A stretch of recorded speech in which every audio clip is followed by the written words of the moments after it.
Hello everyone. ये first video है TfL का, जिसमें हम टीएफएल को इंट्रोड्यूस करेंगे कि सब्जेक्ट ये क्या है। तो basically theory of automata and formal languages. तो इस सब्जेक्ट में हम फॉर्मल लैंग्वेजेस के बारे में पढ़ेंगे, और ये फॉर्मल लैंग्वेजेस हमारे लिए बहुत ही इम्पॉर्टेंट है, क्योंकि कंप्यूटर में यूज़ होने वाले सारे लैंग्वेज का जो कंपाइलर है वो टीएफएल पे ही बेस्ड ऑन होता है। क्योंकि theory of automata and formal languages में आप टोटल 4 लैंग्वेजेस पढ़ेंगे। एक फ्रेज स्ट्रक्चर लैंग्वेज, दूसरा कॉन्टेक्स्ट सेंसिटिव लैंग्वेज, फिर context free language and regular language. जिसमें से कॉन्टेक्स्ट फ्री लैंग्वेज जो है वो सबसे ज़्यादा यूज़ होता है कंपाइलर बनाने में, मतलब इसी पे पूरा कंपाइलर बेस्ड ऑन होता है। और कंपाइलर का कुछ पार्ट्स जो है वो रेगुलर लैंग्वेज से कवर होता है, जैसे जो भी प्री डिफाइंड वर्ड्स हैं उनकी स्पेलिंग चेक करने में। जैसे आप सी लैंग्वेज में if then else include printf scanf वगैरह लिखते हैं, तो इन सब की स्पेलिंग एक फाइनाइट ऑटोमेटा के थ्रू चेक होता है। क्योंकि हर एक इक्विवेलेंट रेगुलर लैंग्वेज का एक फाइनाइट ऑटोमेटा होता है, तो मशीन होती है जो कि उस पैटर्न को, उसकी स्पेलिंग को चेक करता है। और कॉन्टेक्स्ट फ्री लैंग्वेज भी पैटर्न को ही चेक करता है, लेकिन उस सिंटेक्स पार्ट को चेक करता है, मतलब pattern in which pattern we are writing the program. क्योंकि वो पैटर्न प्री डिफाइंड होता है, अगर उससे आप अलग लिखेंगे तो आपके प्रोग्राम में सिंटेक्स एरर आता है, जैसे सेमी कॉलन, कर्ली ब्रेसेस, ये सब चीज़ें जो भी लिखी जाती हैं एक पैटर्न में लिखी जाती हैं। या प्रिंटअप स्टेटमेंट का टर्मिनेशन सेमी कॉलन से करते हो, सेमी कॉलन से जस्ट पहले लेफ्ट पैरेंथेसिस आता है, अगर वो अल्टरनेट कर दें उनके पोजीशन को तो सिंटेक्स एरर आएगा, तो पैटर्न मिसमैच हो जाता है, इस वजह से सिंटेक्स एरर आता है। तो ये जो इस सब्जेक्ट का जो मेजर यूज़ है वो कंपाइलर में है। बाकी टेक्स्ट एडिटर में, स्पेल चेकर में, बहुत सारी जगहों पे यूज़ होता है, because it's main feature is pattern recognition. उसके अलावा फाइनाइट ऑटोमेटा में तो खैर ये हो गया, सीएफएल में हो गया, लेकिन जब आप फोर्थ जो आपको बताएं मैं फ्रेज स्ट्रक्चर लैंग्वेज जो कि ट्यूरिंग मशीन से रिकॉग्नाइज होता है, वो आउटपुट मशीन भी की तरह काम करता है। मतलब उसमें आप एक स्ट्रिंग इनपुट करें, ये कुछ भी इनपुट करेंगे तो आउटपुट उसका उसके करेस्पॉन्डिंग मिलता है। साथ में वो किसी मैथमेटिकल कंप्यूटेशन को भी कर सकता है। तो इस तरह की चीज़ों को करने की वजह से उसका और भी यूज़ होता है और पावरफुल होता है। तो किसी भी लैंग्वेज की जब हम शुरुआत करते हैं तो लैंग्वेज में निश्चित तौर पे अल्फ़ाबेट यूज़ होता है। तो जो सबसे मेन यूनिट है एक तरीके से किसी भी लैंग्वेज का बेसिक यूनिट, वो उसके अल्फ़ाबेट्स होते हैं। फिर अल्फ़ाबेट के बाद स्ट्रिंग्स, मतलब एक तरीके से वर्ड्स क्या फॉर्म होते हैं। हालांकि नॉर्मल जो लैंग्वेज कम्युनिकेशन लैंग्वेज होते हैं उसमें स्ट्रिंग वर्ड्स होते हैं, सेंटेंस होते हैं, और पैराग्राफ होते हैं, चैप्टर होता है, पूरी बुक बनती है। लेकिन यहाँ पे आप सिर्फ स्ट्रिंग तक सीमित हैं, क्योंकि स्ट्रिंग जो होता है वो वर्ड, सेंटेंस, इन सब को डिनोट करने के लिए स्ट्रिंग ही केवल एक वर्ड यूज़ होता है, एक टर्म यूज़ होता है। वर्ड, सेंटेंस, ये सब स्ट्रिंग यहाँ पे एक ही चीज़ें हैं।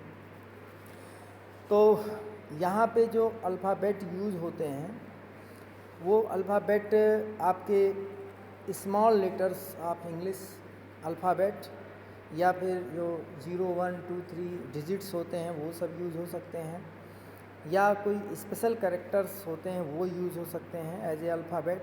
जैसे पैरेंथेसिस हो गया या कर्ली ब्रेसेज हो गया। पैरेंथेसिस का लेफ्ट पैरेंथेसिस एक अलग कैरेक्टर है, राइट पैरेंथेसिस अलग कैरेक्टर है, लेफ्ट कर्ली ब्रेसेज अलग कैरेक्टर है, राइट कर्ली ब्रेसेज अलग कैरेक्टर है।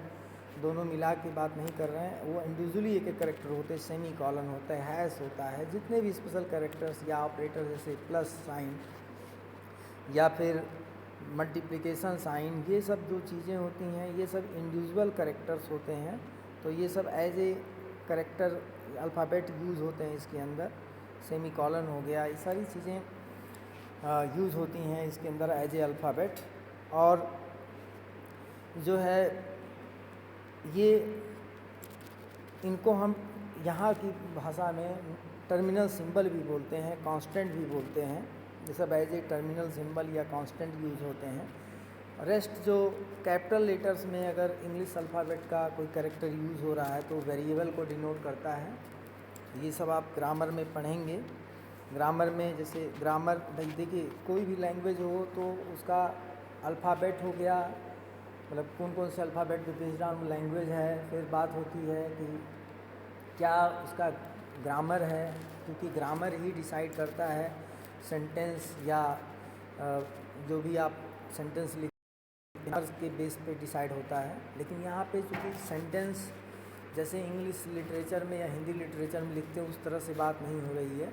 यहाँ पे समझिए कि स्ट्रिंग है और उस स्ट्रिंग का वैलिडेशन या फॉर्मेशन किसी पर्टिकुलर लैंग्वेज में उस लैंग्वेज के वो लैंग्वेज जिस ग्रामर पे बेस्ड है उस पर डिपेंड करता है। तो ग्रामर जो हमारे यहाँ पे फॉर्मल लैंग्वेज में है वो 4 टपल से डिफ़ाइन किया जाता है। 4 टपल डिफिनीशन होता है उसका, ये सब आगे हम लोग पढ़ेंगे। तो पहला सिंबल है सेट ऑफ वेरिएबल्स होता है, G इक्वल टू ग्रामर है, तो V इक्वल टू यहाँ पे set of variables. Terminal symbols जिसको समेशन सिंबल से डिनोट किया गया है ये सेट ऑफ इनपुट अल्फ़ाबेट्स होते हैं। P होता है सेट ऑफ प्रोडक्शन रूल्स, और यस एक स्पेशल वेरिएबल होता है जो कि वेरिएबल बोल रहे हैं स्पेशल वेरिएबल, तो इसी का एक एलिमेंट होता है जो कि स्टार्ट वेरिएबल होता है। किसी भी स्ट्रिंग का फॉर्मेशन इसमें जो शुरुआत होता है वो स्टार्ट वेरिएबल से ही होता है। तो लैंग्वेज का जब भी जिक्र हो, कहीं पे भी जिक्र हो, तो लैंग्वेज में हम लोग निश्चित तौर पे अल्फ़ाबेट की डिमांड करेंगे, ग्रामर की डिमांड करेंगे, क्योंकि यही 2 चीज़ें जो होती हैं यूज़ होती हैं सेंटेंस बनाने में या वर्ड बनाने में, ठीक है। तो यहाँ पे ध्यान रखिए कि इस ऑटोमेटा थ्योरी में जो मेन चीज़ है वो अल्फ़ाबेट और स्ट्रिंग को ही वर्ड सेंटेंस आप सब कुछ समझ सकते हैं, इसमें पैराग्राफ वगैरह जैसी बात नहीं होती है। और यहाँ पे नीचे देखिए हमने डिफ़ाइन भी किया है कि स्ट्रिंग और वर्ड क्या होते हैं। String and words are synonyms, sometimes sentence is also used for string. A string is a finite sequence of symbol from some fixed alphabet. तो स्ट्रिंग्स या वर्ड ये सब सीक्वेंस होते हैं, एक फाइनाइट सीक्वेंस होता है। ये फाइनाइट सीक्वेंस इसलिए कहा गया है क्योंकि ग्रामर रिस्ट्रिक्ट करता है कि which types of sequence we have to take in our languages. तो वो डिसाइड करता है किस तरह के स्ट्रिंग्स हमारे लैंग्वेज के अंदर आएंगे। तो और फिक्स्ड अल्फ़ाबेट इसलिए कहा गया है क्योंकि अल्फ़ाबेट का सेट डिफ़ाइन होता है। आप इंग्लिश लिटरेचर की बात करें उसमें 26 लेटर्स होते हैं, वही केवल यूज़ होते हैं थ्रू आउट वर्ड फॉर्मेशन में पूरे इंग्लिश लिटरेचर के अंदर। उसके अलावा कोई बाहर का कैरेक्टर नहीं यूज़ होता है। तो एक इसके अंदर एक स्ट्रिंग या वर्ड होता है नल एक वर्ड होता है, ठीक है।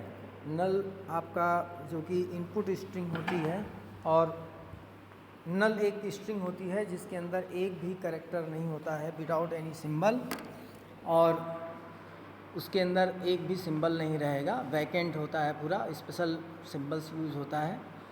तो ये ध्यान रखना है जो कि आगे यूज़ होता है बहुत सारी जगहों पे। नल एज ए स्ट्रिंग भी यूज़ हो सकता है। अगर स्ट्रिंग यूज़ हो रहा है तो समझिए उसके अंदर कोई कैरेक्टर नहीं है, और नल अगर एज ए कैरेक्टर यूज़ हो रहा है तो मतलब समझ लीजिए ऐसा कैरेक्टर जो का कोई फिजिकल एग्जिस्टेंस नहीं है, ब्लैंक है एकदम पूरा वो। तो अब यहाँ पे किसी भी इसमें जो लैंग्वेज के वर्ड्स होते हैं जनरली स्मॉल w से डिनोट किए जाते हैं, और उसके लेंथ को मॉड ऑफ w से डिनोट करते हैं। तो w अगर फॉर एग्जांपल देखा जाए ABC एक वर्ड है, अगर उसके लेंथ की बात करें तो mod of w equal to 3 होगा, क्योंकि in this word we have use 3 different characters, 3 characters. Different here different is regardless, different से कोई सेंस नहीं है, क्योंकि अगर ए भी आप लिखते तो भी लेंथ 3 ही आता। और जो कि जबकि एक ही करेक्टर आप उसके अंदर रिपीट करके यूज़ कर रहे हैं। तो मीन्स किसी भी वर्ड का length, how many character in that word, either they are different और same, that is doesn't matter. W अगर नल है तो उसकी लेंथ 0 होगी। सब मैंने पहले ही बताया है कि चूँकि उसके अंदर कोई भी करेक्टर नहीं है तो इस नाते वो 0 लेंथ का होगा। तो ये एक स्पेशल वर्ड है जिसको हमें हमेशा ध्यान में रखना है। और यहाँ पे देखिए कुछ और भी नोटेशन यूज़ हुए हैं, जैसे बहुत ही इम्पॉर्टेंट है, जैसे लिखा गया है सिग्मा पे पावर k, और उसके आगे डिफ़ाइन किया गया है सेट बिल्डर फॉर्म में कि x such that x is a string or word of length small k where small k is greater than equal to 1। तो मतलब अगर आप k की वैल्यू 1 लेते हैं तो मीन्स 1 लेंथ की जितनी भी स्ट्रिंग आप उस वर्ड से उस अल्फ़ाबेट सेट से बना सकते हैं वो सिग्मा k पे आ जाएगा, सिग्मा k के अंदर आएगा। जैसे फॉर एग्जांपल अगर इंग्लिश लिटरेचर की बात करें और लिख दें सिग्मा टू द पावर 1, तो कितने, how many words we can form of 1 length. तो simple, every character will be unique word, means A, B, C, D up to Z will be in this particular set, and so 26 different word will be formed because 26 different alphabets are there. तो ये आपको notation समझ में आना चाहिए, जानना चाहिए कि sigma two the power k अगर बोला गया है तो sigma two the power k मतलब 1 लेंथ के जितने भी वर्ड्स आप डिस्टिंक्ट वर्ड फॉर्म कर सकते हो अब गिवन अल्फ़ाबेट सेट से, वो सब उस सेट के अंदर आ जाएंगे।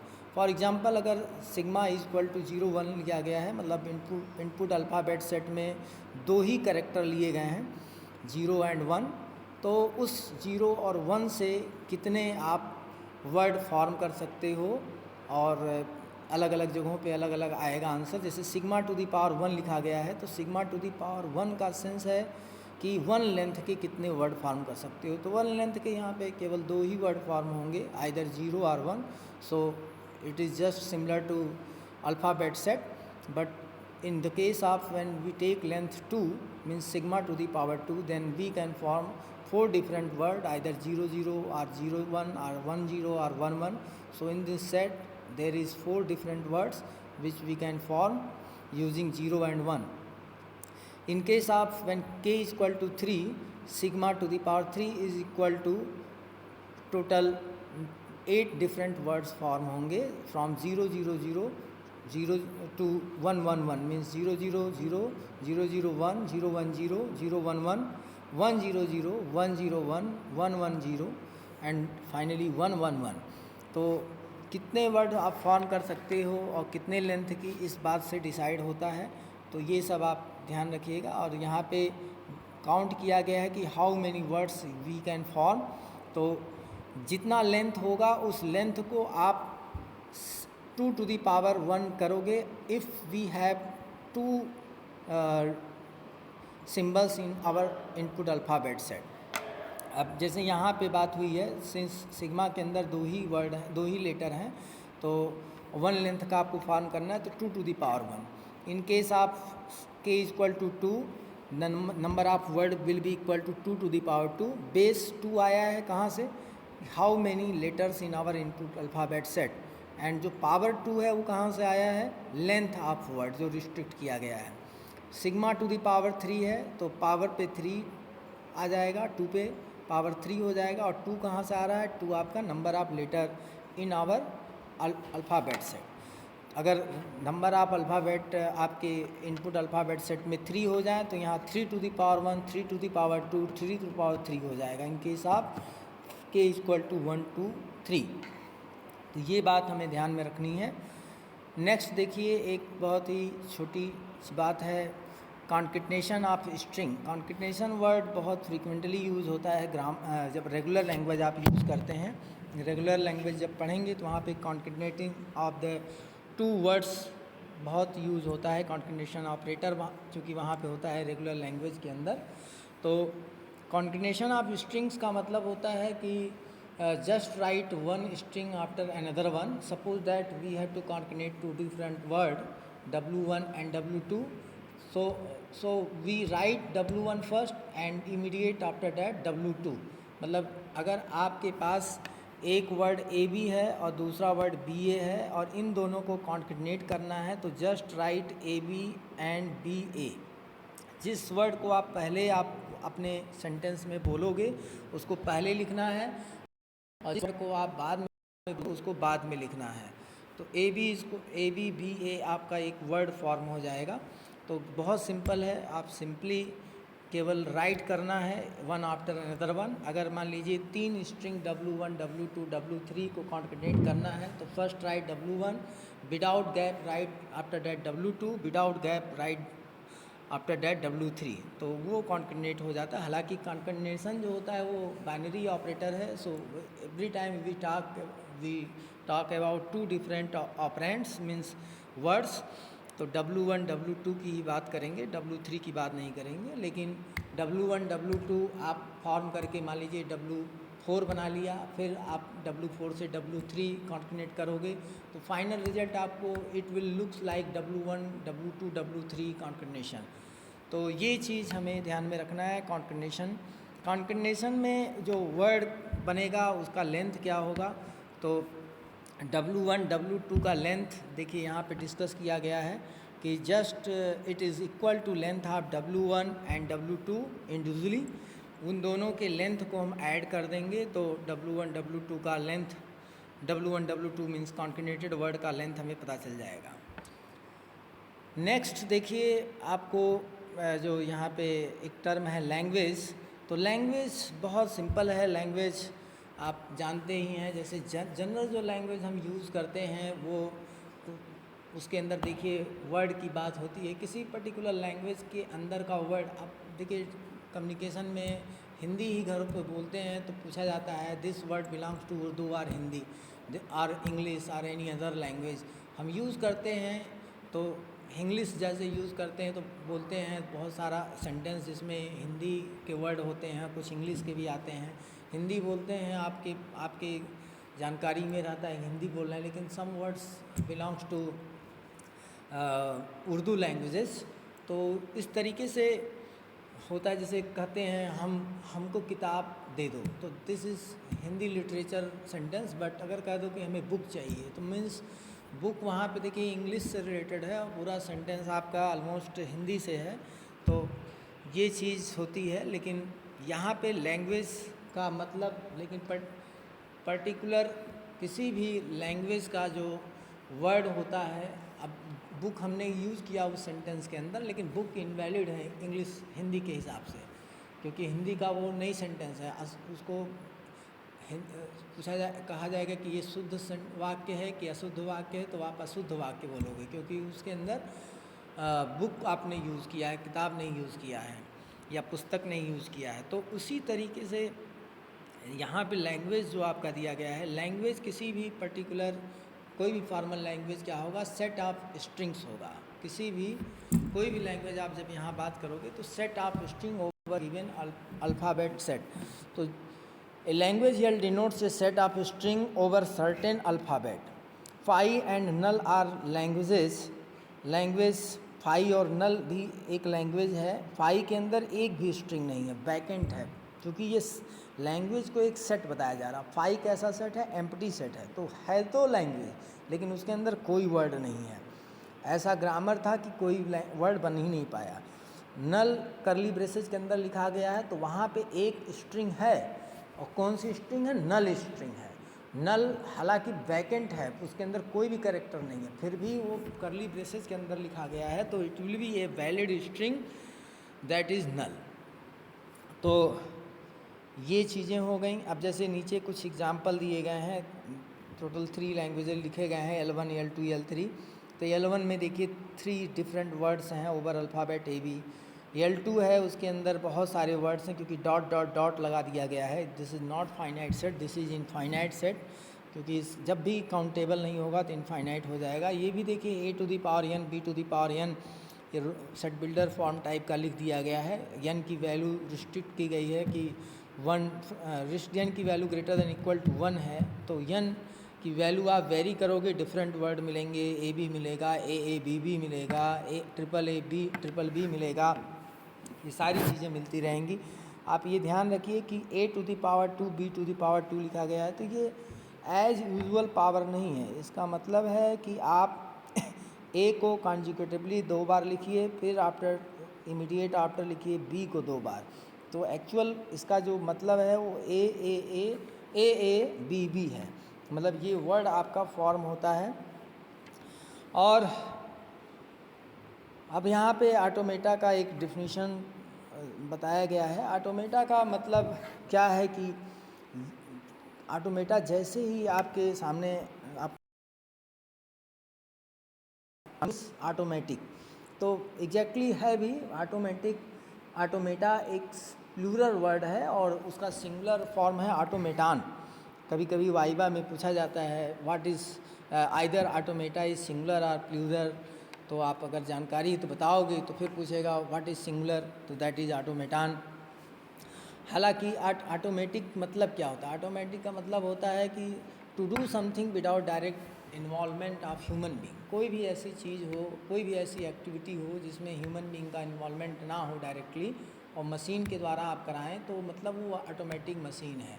जैसे आप देखते हैं कारों के अंदर ऑटोमेटिक गियर लगा रहता है। आप whole car is not automatic, but that gear part is automatic, क्योंकि वो गियर का स्विचिंग ऑटोमेटिकली होता है। There is no need of human being involvement. तो ऐसा कोई भी आपके घरों में बहुत सारी डिवाइसेज होती हैं जो सेमी ऑटोमेटिक या ऑटोमेटिक होती हैं। जैसे वॉशिंग मशीन हो गया, वॉशिंग मशीन का कुछ पार्ट अपने आप वो ऑटोमेटिकली ऑपरेट होता है, कि जैसे स्विच वो अपने आप ऑन ऑफ हो जाता है कुछ समय के बाद, तो that part is automatic part. उसमें आपको जाके ऑफ नहीं करना पड़ता, हालांकि अलार्म बजाता है। तो इस तरह से चीज़ें होती हैं। आपने कई बार सुना होगा कि ऑटो पायलट मोड में प्लेन उड़ता है। तो ऑटो पायलट मोड में उड़ने का मतलब क्या है? Everything is govern by that software which is installed in that system, और वो पूरा कंट्रोल करता है। तो ये सारी चीज़ें, बाकी ये टेक्स्ट आप पढ़ सकते हैं। और यहाँ पे लिखा गया है लेक्सिकल एनालाइजर वगैरह वर्ड लिखा गया। तो लेक्सिकल एनालाइजर जो होता है वो कंपाइलर का एक फेज़ होता है, जो कि आपके लेक्सिकल एनालिसिस करता है, वही कीवर्ड की चेकिंग करता है। जो प्री डिफाइंड वर्ड होते हैं आपके किसी भी लैंग्वेज में, प्रोग्रामिंग लैंग्वेज के अंदर, उसकी स्पेलिंग चेकिंग वो करता है। तो ये सब पार्ट हो गए। और ग्रामर के बारे में हमने इंट्रोड्यूस ही कर दिया था, लैंग्वेज और ग्रामर के बारे में। तो ग्रामर के बारे में देखिए, जो कि यहाँ पे नीचे बताया भी गया है कि 4 टपल डिफिनीशन होता है, और इन सब चीज़ों को हमने डिस्कस भी किया है कि वी क्या है, समेशन सिंबल क्या है, पी क्या है, यस क्या है। इस सब मैंने बताया है कि वी आपका सेट ऑफ वेरिएबल्स होता है, समेशन सिंबल आपका इनपुट अल्फ़ाबेट होता है, पी आपका सेट ऑफ प्रोडक्शन रूल होता है, यस स्टार्ट वेरिएबल होता है जो कि वी का ही एक एलिमेंट है। प्रोडक्शन रूल बेसिकली आप नहीं समझ पा रहे हैं, क्योंकि प्रोडक्शन रूल ऐसे होता है, एक वेरिएबल लेफ़्ट साइड में होता है। ये मैं वैसे CFG का लिख रहा हूँ या रेगुलर का लिख रहा हूँ। बहुत सारे आपको प्रोडक्शन रूल मिलेंगे जिसमें इधर लेफ़्ट साइड में ही बहुत कई वेरिएबल या टर्मिनल वेरिएबल का कॉम्बिनेशन होगा। तो यहाँ पे जो है इसके इम्प्लाइज डेट कुछ बनता है, ठीक है, कुछ बन जाएगा ये। और इसको प्रोनाउंस क्या करते हैं कि प्रोनाउंस हम लोग क्या करते हैं कि yes is producing small A capital B, मतलब ये वेरिएबल इन 2 कैरेक्टर को प्रोड्यूस कर रहा है, प्रोडक्शन रूल होता है। तो ऐसे ही बहुत सारे प्रोडक्शन रूल्स आपके ग्रामर के अंदर इनबिल्ट ग्रामर के अंदर डिफाइंड होते हैं, जिसके अकॉर्डिंगली स्ट्रिंग्स जनरेट होते हैं, स्ट्रिंग की वैलिडेशन की चेकिंग होती है। तो इस तरह से जो कि आगे आप पढ़ेंगे भी। अब हम लोग छोटी मोटी चीज़ें और भी इसमें हैं, नेक्स्ट वीडियो में बताएंगे, लेकिन थोड़ा सा इंट्रोडक्शन हम कर देते हैं फाइनाइट ऑटोमेटा के बारे में इस वीडियो में। रेस्ट नेक्स्ट वीडियो में बताएंगे। टाइप्स ऑफ ऑटोमेटा जो है यहाँ पे फर्स्ट यूनिट में जो आपको पढ़ना है वो फाइनाइट ऑटोमेटा, मतलब टाइप्स ऑफ फाइनाइट ऑटोमेटा, मतलब DFA डिटर्मिनिस्टिक फाइनाइट ऑटोमेटा और non deterministic finite automata. D stand for deterministic, F stand for finite, A for automata. इसी तरीके से N for non, D for deterministic, F for finite, A for automata. तो non deterministic finite automata होता है इसका मतलब। तो दो अलग अलग तरीके के ऑटोमेटा हम लोग मतलब फाइनाइट ऑटोमेटा पढ़ेंगे, डिटर्मिनिस्टिक और नॉन डिटर्मिनिस्टिक फाइनाइट ऑटोमेटा, जिसमें से दोनों के ही जो डिफिनीशन होते हैं वो 5 टपल डिफिनीशन से डिफाइन किए जाते हैं। 5 टपल कर पैरेंथेसिस के अंदर 5 अलग अलग कैरेक्टर लिख देते हैं। हर कैरेक्टर का अलग अलग महत्व होता है। इनके सीक्वेंस का भी ध्यान रखना है। सीक्वेंस इसी सीक्वेंस में लिखना रहेगा, सीक्वेंस में अल्ट्रेशन नहीं करना रहेगा।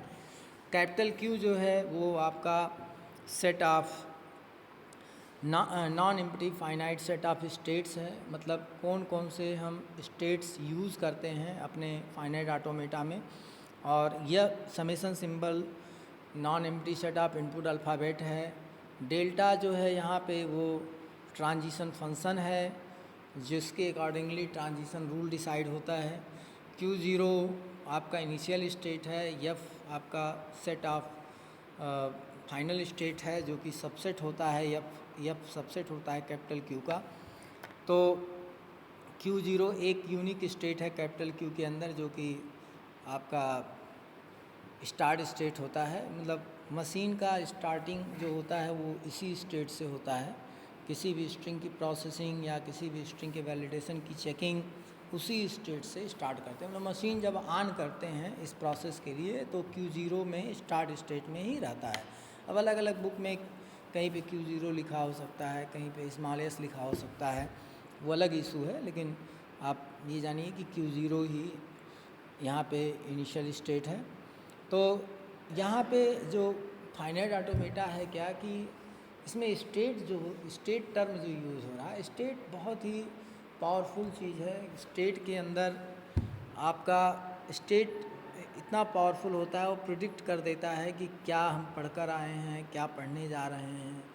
तो इवन बहुत सिंपली जैसे Q0 है तो Q0 क्या है कि स्टार्ट स्टेट है, मतलब Q0 में जब भी मशीन है तो लेकिन हालांकि ऐसा मतलब नहीं है कि Q0 आप स्टार्ट स्टेट है तो Q0 में जब रहेंगे, तो मतलब ये है कि स्टार्ट लूप भी आपका बन जाता है या बैक एज होते हैं अदर स्टेट से Q0 पे आ जाते हैं।